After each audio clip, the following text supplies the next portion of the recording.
काय हा पसारा. या पसाऱ्याला ना मी इतकी वैतागून गेलेली आहे ना, म्हणून मी नरेंद्रांना म्हटलं की आता प्रत्येक वस्तू ही ज्याच्या त्याच्या जागी गेलीच पाहिजे, नाहीतर ना काही दिवसांनी मी पागल होऊन जाईल.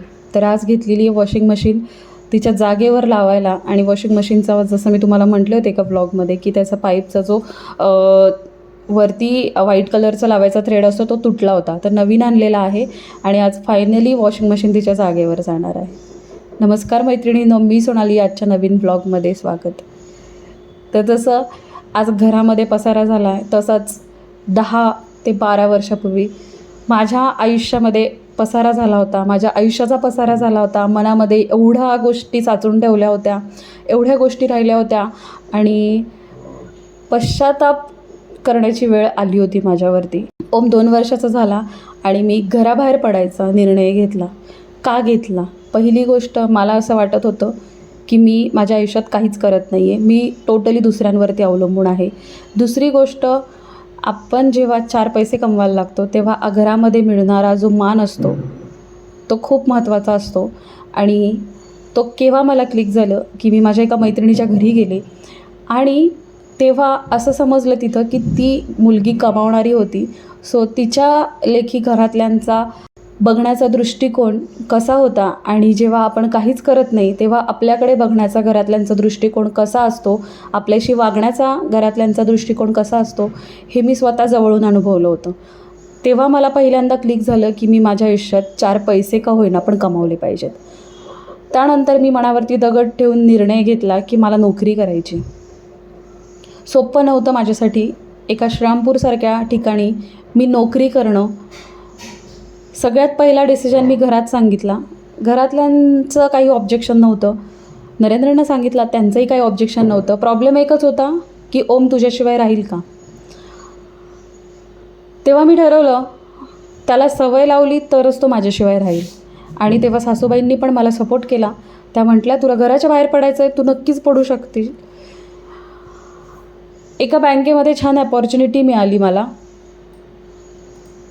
इंटरव्ह्यू ओपन झाले होते. पुण्यामध्ये येऊन बाणेरला मी त्याच्यासाठी इंटरव्ह्यू दिला. फायनान्स कंपनी होती की जिथून तो त्याचा इंटरव्ह्यू जो आहे तो बाणेरला पुण्यामध्ये कंडक्ट झाला. मी ओमला घेतलं. पहाटे 5च्या बसने पुण्याला आले. दुसऱ्या दिवशी माझा इंटरव्ह्यू होता. आयुष्यात पहिल्यांदा ओम माझ्याशिवाय दिवसभर राहणार होता. पण ठीक होतं, त्याला इतकी सवय नव्हती माझ्याशिवाय राहायची. पण आपण जर प्रयत्न करू ना तर नक्कीच मुलांमध्ये सुद्धा बदल होतात आणि आपल्यामध्ये सुद्धा बदल होतात.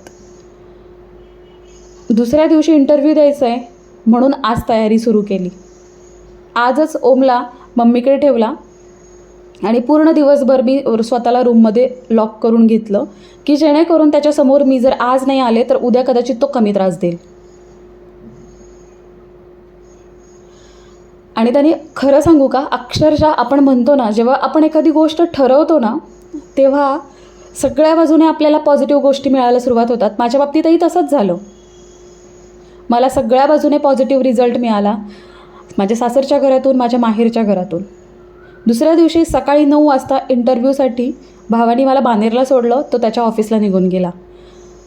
इंटरव्ह्यू केला. इंटरव्ह्यू छान झाला. इंटरव्ह्यूमध्ये एकच प्रॉब्लेम झाला, तो म्हणजे श्रीरामपूरसारख्या ठिकाणी एका महिलेनी फायनान्स कंपनीमध्ये काम करू नये असं मला तिथे सांगण्यात आलं. इतकं वाईट वाटलं.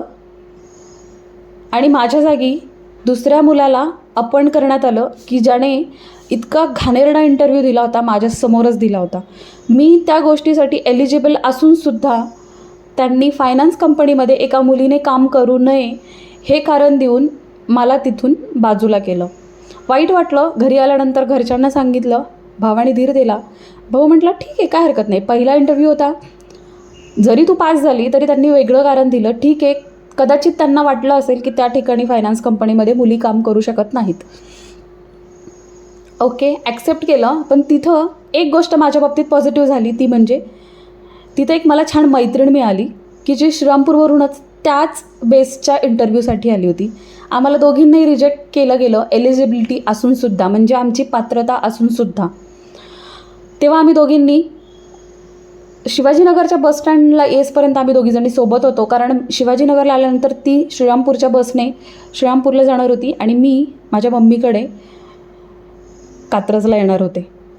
तिथपर्यंत येसपर्यंत आम्ही दोघीजणी एकत्र आलो, एकमेकींचे नंबर एक्सचेंज झाले, एकमेकींचे प्रॉब्लेम शेअर झाले. खरं सांगायला गेलं ना तर ती श्रीरामपूरमधली माझी अनोळखी पहिली मैत्रीण होती. छान मैत्री झाली, छान गप्पा झाल्या. सिंगल मदर होती ती आणि तिला नोकरीची खूप गरज होती. तिने मला बऱ्याचशा गोष्टी माझ्याशी शेअर केल्या. तेव्हा असं वाटलं की अरे, ही तर सिंगल मदर आहे, किती धडपड करते आयुष्यामध्ये, आणि आपल्याला तर सगळ्यांचा सपोर्ट आहे, तरी आपण काहीच करत नाही आहे, शिक्षण असूनसुद्धा.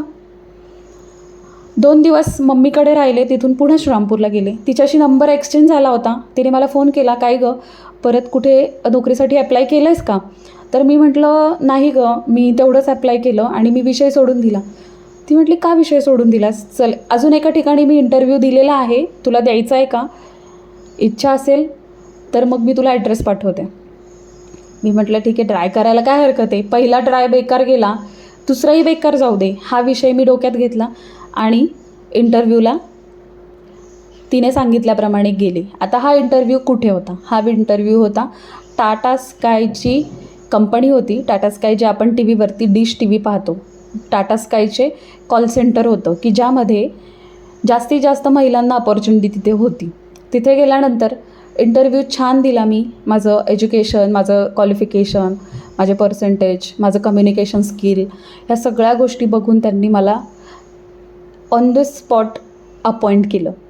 आता जॉबचा रोल काय होता? 4 तास कंटिन्यू मला फोनवरती बोलायचं होतं आणि ते माझ्यासाठी खूप डिफिकल्ट होतं. तरीसुद्धा मी विचार केला की इथे आपण काहीतरी करू शकतो, ॲटलिस्ट स्वतःसाठी 4 पैसे तरी कमवू शकतो, आणि माझ्यासाठी खूप छान होतं आणि मी ठरवलं हे करायचं. घरी आल्यानंतर नरेंद्रांना सांगितलं. नरेंद्रांना म्हटलं, 4 तासाचा जॉब आहे, शिफ्ट आपण आपल्या आवडीनुसार घेऊ शकतो. सो मी तिथून माझ्या कामाला सुरुवात केली आणि बघता बघता 6 महिन्यामध्ये माझं आयुष्य बदललं. आता 6 महिन्यामध्ये माझं काय आयुष्य बदललं हे पुढच्या ब्लॉगमध्ये मी तुमच्याशी शेअर करणार आहे. चला, आजचं रुटीन दाखवते. मस्त टकाटक वॉशिंग मशीन क्लीन केली, वॉशिंग मशीन जागेवरती लावली आणि ड्राय बाल्कनीचा एरिया व्यवस्थित छान असं जिथल्या तिथं करून घेतला. अजून किचन पण मला जिथल्या तिथं लावायचं आहे, पण बघूयात कसं लावता येईल. त्यानंतर एका कस्टमरचा कॉल आला की तू मला आज ब्लाऊज देणार होती. घाईघाईत तो ब्लाऊज पहिला बनवायला घेतला, तो ब्लाऊज पूर्ण केला. हे आहे कस्टमरच्या ब्लाऊजचं फायनल लूक. ह्या ब्लाऊजला मी फ्युजिंग वापरलेलं नाही आहे, कारण कस्टमरला शिलाई जास्त वाटत होती, त्यामुळे मग मी याला फ्युजिंग लावलेलं नाही. फ्युजिंग लावलं तर अशा ब्लाऊजचे खूप सुंदर आउटपुट निघतात, पण त्याची शिलाई खरंच खूप जास्त असते.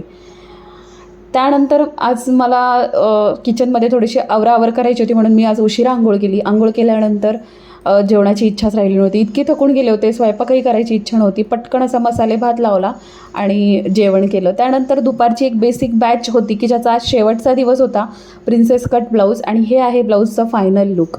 आता तुम्ही विचाराल की बेसिक ब्लाऊजमध्ये तू काय घेतेस, कशा पद्धतीने घेते? तर यामध्ये मी 3 ब्लाऊज घेते, 4 टक्स, कटोरी आणि प्रिन्स कट, जे कटिंग स्टिचिंग करून फायनल लुकसुद्धा मी स्टुडंटला दाखवते. याच्या नोट्स प्रोव्हाइड केल्या जातात. हा क्लास पूर्णपणे ऑनलाईन आहे. या क्लासची फी 1,500 रुपये असते आणि दर महिन्याला हा क्लास लॉन्च होतो. आत्तासुद्धा हा बेसिक ब्लाऊजचा क्लास सुरू आहे आणि ज्यांना पण नेक्स्ट बॅचसाठी बुकिंग करायचं त्यांनी आपलं ॲप्लिकेशन डाउनलोड करून ठेवा. त्याची लिंक डिस्क्रिप्शनमध्ये आहे, किंवा मला व्हॉट्सअपला मेसेज करा, तर मी तुम्हाला सगळे डिटेल्स देईल.